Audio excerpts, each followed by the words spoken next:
The legend of Atlantis depicts a technologically advanced city now lost beneath the sea. The dramatic downfall of Atlantis serves as a potent symbol of hubris and destruction. The story of Atlantis is rooted in ancient Greek manuscripts, particularly the works of Plato. These writings provide the earliest known accounts of the fabled sunken city. The primary source of information regarding Atlantis is traced to Plato's dialogues, specifically Timaeus and Critias. These dialogues serve as the foundational text for the Atlantis story. No earlier accounts or corroborating physical evidence of Atlantis exists outside of Plato's work. Therefore, the Atlantis narrative is essentially rooted in Plato's philosophical and allegorical writings. The Atlantis narrative is conveyed through oral storytelling within Plato's writings. This method of transmission is a hallmark of Platonic myths. The narrative structure emphasizes the story's philosophical underpinnings. Plato uses the Atlantis story to explore philosophical concepts. The oral tradition adds layers of interpretation to the Atlantis account. Understanding the storytelling context is crucial for interpreting the Atlantis myth. Critias provides detailed descriptions of Atlantis. The excerpts specify Atlantis' impressive size and scale. Atlantis is characterized by concentric rings of water and land. The text recounts Atlantis' war with ancient Athens. These details offer concrete examples of the narrative's content. The excerpts bring the story of Atlantis to life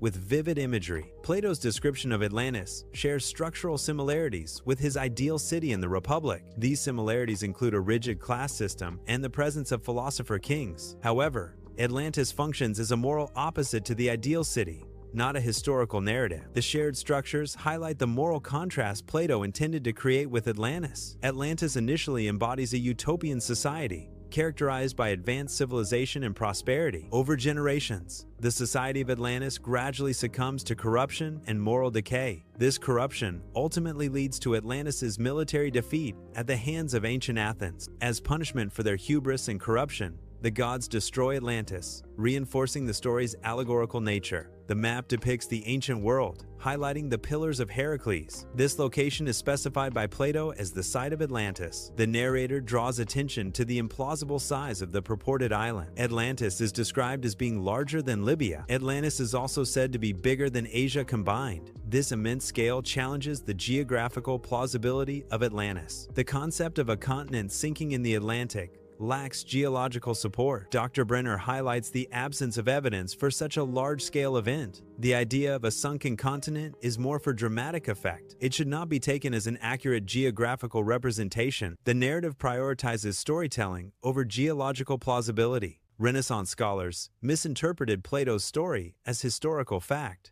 Psychics like Edgar Cayce also treated Plato's narrative as historical truth.